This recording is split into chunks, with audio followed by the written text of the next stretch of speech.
Hello மக்களே, இன்னைக்கு இந்த வீடியோல மேத்ஸை பார்க்கறதுக்கே பயமா இருக்கு. எப்படி படிக்கணும்னு தெரியல. எவ்வளோ டைம் ஒர்க் அவுட் பண்ணாலுமே எனக்கு மேத்ஸ்ல முழு மதிப்பெண் வரமாட்டேங்குது. நான் என்ன பண்ணணும் அப்படிங்கிற கன்ஃபியூஷன்ல நீங்க இருக்கீங்களா? அப்ப இந்த வீடியோ உங்களுக்காக தான். வீடியோ பார்க்கறதுக்கு முன்னாடி நம்ம சேனலை சப்ஸ்கிரைப் பண்ணிருக்க என்னோட சப்ஸ்கிரைபர்ஸ் எல்லாருக்குமே ரொம்ப ரொம்ப நன்றி. நான் உங்க Harsha. Welcome to Harsha TNPSC class. Maths அப்படிங்கிறது பார்த்தீங்கன்னா ஒரு ஆர்ட். சப்ஜெக்ட் படிக்கிறதே ஒரு ஆர்ட் தான். அதுல மேத்ஸ் தனியா நம்ம இம்பார்ட்டன்ஸ் கொடுக்கணும். முன்னாடி நமக்கு ரீசனிங் அப்படிங்கிறது 5 கேள்விக்கு உள்ள ஒரு 2 கேள்வி 3 கேள்வி அப்படிதான் கேட்டுட்டு இருந்தாங்க. இப்ப நமக்கு 10 கேள்வி அப்படின்னு தனியா பிரிச்சு கொடுத்துட்டாங்க. அப்போ ரீசனிங் 10 கேள்வி, ஆப்டிடியூட் 15 கேள்வி. இதுதான் மேத்ஸோட சிலபஸா இருக்குது. ரீசனிங் 10 கேள்வி தானே, என்ன கேட்டாலும் போட்டுருவேன் அப்படின்னு நினைச்சுக்கிட்டு நம்ம ஒழுங்கா ரிவிஷன் பண்ணாம போயிட்டோம் அப்படின்னா 10 கேள்வியில 5 கேள்வி வரைக்கும் தான் நம்மளால சரியா போட முடியும். ரீசனிங்கை பொறுத்த வரைக்கும் ஸ்பீட் அப்படிங்கிறது ரொம்ப ரொம்ப இம்பார்ட்டன்ட். இப்போ ஆப்டிடியூட் பொறுத்த வரைக்கும் நம்ம ப்ராக்டிஸ் பண்ணுறதை வச்சு போட்டுடலாம். ஆனால் அதுவே ரீசனிங் அப்படிங்கிறது நம்ம போத் ப்ராக்டிஸ், அதே மாதிரி நமக்கு அந்த கொஷினை அப்ரோச் பண்ணுற மாடல் தெரிஞ்சிருக்கணும். ஆப்டிடியூடுக்கு ஜென்ரலாக ஒரு கிளாஸ் கவனித்து அவரோட நோட்ஸ் எடுத்து வச்சு ரிப்பீட்டடாக ப்ராக்டிஸ் பண்ணி டெஸ்ட் போட்டு பார்த்தாலே தாராளமாக போதும். ஆனால் அதுவே ரீசனிங்க்கு ஒரு நாள் விடாம டெய்லியும் ஒரு குறைஞ்சது ஒரு 2 சம் ஆச்சும் போட்டு பார்த்துட்டே இருக்கணும். இல்லாட்டி அது மறந்துடும். ஏன்னா சின்ன சின்ன ட்ரிக் யூஸ் பண்ணி போடுற மாதிரி இருக்கும் reasoning. Majority of the reasoning எல்லாமே அப்படி தேவையில்லை. ஆனால் மெஜாரிட்டி நமக்கு ட்ரிக் யூஸ் பண்ணி போடுற மாதிரி இருக்கும். லாஜிக்கல் ரீசனிங் ஆர்எஸ் அகர்வாலோட புக் இருக்குது. ஸ்டாண்டர்டா இதுதான் ஃபாலோ பண்ணணும். ஆர்எஸ் அகர்வாலோட நிறைய புக்ஸ்ல லாஜிக்கல் ரீசனிங் புக்ஸ்ல இருந்து தான் நிறைய கொஸ்டின்ஸ் நமக்கு கேட்டிருக்காங்க. இப்போ நடந்து முடிஞ்ச குரூப் 2A எக்ஸாம்லையும் லாஜிக்கல் ரீசனிங்ல இருந்து தான் கொஷின்ஸ் வந்திருக்கு. ஸோ அந்த புக்கை தான் நான் உங்களுக்கு ரெஃபர் பண்ணுவேன். டாபிக்ஸ் அதுக்கு என்னெல்லாம் படிக்கலாம், சிலபஸ்ல இருக்க டாபிக்ஸ் மட்டும் போதுமா, இந்த ஒரு டவுட் உங்களுக்கு மேஜரா இருக்கும். கண்டிப்பா சிலபஸ்ல இருக்க டாபிக் மட்டும் பத்தவே பத்தாது. நமக்கு குரூப் 2A மெயின்ஸ்ல 40 கேள்விகளுக்கு ஒரு 27 டாபிக்ஸ் கொடுத்துருப்பாங்க. இந்த 27மே உங்களுக்கு ஆர்எஸ் அகர்வால்ல இருக்கும். இதைத்தான் நீங்க கட்டாயமா பிராக்டிஸ் பண்ணணும். ரீசனிங்க்கு நிறைய பேர் டவுட் கேட்டாங்க, சிலபஸ்ல இருக்கிறது மட்டும் போதுமா அப்படின்னு சொல்லிட்டு. கண்டிப்பா பத்தாது, இந்த 27 டாபிக்மே படிக்கணும். ஆப்டிடியூடுக்கும் சிலபஸ்ல கொடுத்துருக்க டாபிக்ஸை தாண்டி சிலது எக்ஸ்ட்ரா படிக்கணும். அதை மேக்ஸோட வேர் டு ஸ்டடியில் நம்ம கொடுத்துடலாம். அதை நீங்க ரெஃபர் பண்ணி பாருங்க. நான் ஃபாலோ பண்ண வேர் டு ஸ்டடி லெசன்ஸ் அதை நான் எப்படி படித்தேன் அப்படிங்கிறத உங்களுக்கு வீடியோவில் சொல்கிறேன். நான் என்னெல்லாம் படித்தேன் அப்படிங்கிறத வேர் டு ஸ்டடியில் பிடிஎஃபாக உங்களுக்கு கொடுத்துருக்கேன். நான் ஃபாலோ பண்ணதான் உங்களுக்கு கொடுத்துருக்கேன். பொது தமிழுக்கு மட்டும் நான் படிக்கல பொது தமிழ். அதனால சுரேஷோடது ரெஃபர் பண்ண வரைக்குமே வேர் டு ஸ்டடி கரெக்டாக தான் இருந்துச்சு. புக்கில் செக் பண்ணி பார்த்தோம். நீங்கள் ஃபாலோ பண்ணால் போதும் அப்படிங்கிற மாதிரி கொடுத்துருக்கோம். தனியாக அதுக்குன்னு எஃபோர்ட் போட்டு எந்த ஒரு மெட்டீரியலுமே ரெடி பண்ணலை. இப்போ நமக்கு பொது தமிழ் அழகு 7 நீங்கள் extra content plus book content அதோட பிவைக்யூ ப்ராக்டிஸ் பண்ணுற மாதிரி மெட்டீரியல் ரெடி பண்ணிட்டு இருக்கோம். ஃபுல்லாக கம்ப்ளீட் பண்ணிட்டா கண்டிப்பாக அப்டேட் பண்ணுறோம். பொது தமிழுக்கு சில ஜெனரல் டவுட்ஸ் கேட்குறாங்க, சிறப்பு தமிழ் படிக்கணுமா அப்படின்னு சொல்லிட்டு. இப்போ சிறப்பு தமிழ்லேருந்து கேள்விகள் அதிகம் கேட்குறாங்க. 10 கேள்விக்கும் மேலே சிறப்பு தமிழில் கேட்குறாங்க. அப்படிங்கறனால கட்டாயமாக நீங்கள் சிறப்பு தமிழ் படிக்கணும். ஆனால் முன்னாடி வரி வரியாக படிச்சுட்டு இருந்த மாதிரி இப்போ நமக்கு தேவையில்லை. சிலபஸில் என்ன கொடுத்துருக்காங்களோ அந்த டாபிக்ஸ் எங்கெல்லாம் கவர் ஆகுதோ அதை மட்டும் நீங்கள் மார்க் பண்ணி வச்சு பழைய சிறப்பு தமிழ், புதிய சிறப்பு தமிழ் மொத்தம் 4 புக்கு இருக்கும். ஓல்டில் நிறைய பேருக்கு தெரியாது, நியூ மட்டும் தான் தெரியும். ஆனால் ஓல்டுலேயும் புக்ஸ் இருக்குது. அதை நீங்கள் ரெஃபர் பண்ணி சிலபஸில் கவர் ஆகிற டாபிக்ஸ் மட்டும் நீங்கள் எடுத்து வச்சு படித்தாலே தாராளமாக போதும். ஸோ எல்லா டாபிக்ஸும் எடுத்து வரி வரியாக படிக்க வேண்டிய அவசியம் இல்லை. ஏன் அப்படி சொல்கிறேன் அப்படின்னு பார்த்தீங்கன்னா 85 கேள்விகள் இலக்கணம் அப்படிங்கிறது வரப்போகுது. 15 கேள்வி தான் இலக்கியம் இருக்க போகுது. இப்போ நீங்கள் எல்லாமே படிச்சிங்க அப்படின்னா ரிவிஷன் பண்ணுறது கஷ்டமாயிரும். டெஸ்ட் போடும்போது நிறையா எரர்ஸ் வரதுக்கு வாய்ப்பு இருக்குது. ஸோ லிமிட்டடாக படித்து ரிப்பீட்டட் ரிவிஷன் பண்ணணும்.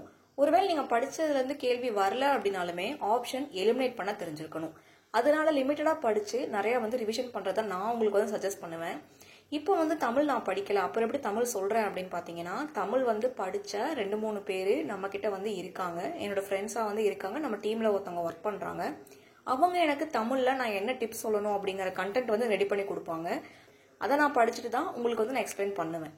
நான் பர்சனலி குரூப் 1 படிக்கிறேன் அப்படிங்கறனால பொது தமிழ் படிக்க வேண்டிய நீட் எனக்கு இல்லை. அதனால அதை நான் படிக்கல. குரூப் 2ல ஜெனரல் இங்கிலீஷ் அப்படிங்கிறத நான் அப்ரோச் பண்ணுவேன்.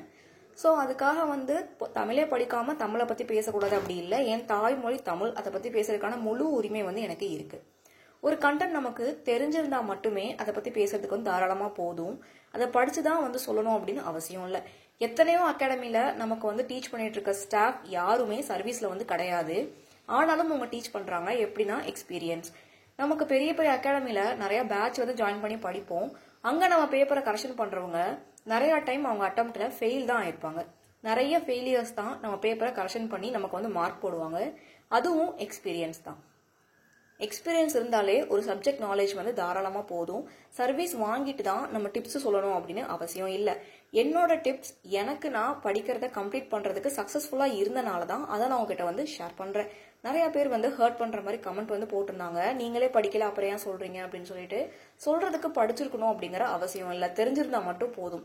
எதையுமே அனலைஸ் பண்ணாமல் ஒரு பப்ளிக் பிளாட்ஃபார்மில் வந்து ஓப்பனாக பேச முடியாது. இதை நிறையா பேர் வந்து பொதுவாக தெரிஞ்சுக்கிறது இல்லை.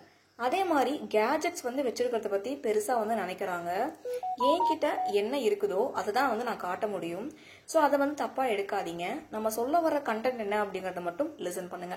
நிறைய பேர் லிசன் பண்ணி நல்லா இருக்கு அப்படின்னு சொல்றீங்க. பேட்ச்லையும் ஜாயின் பண்ணிட்டு இருக்கீங்க. அது எல்லாத்துக்குமே ரொம்ப ரொம்ப தேங்க்யூ.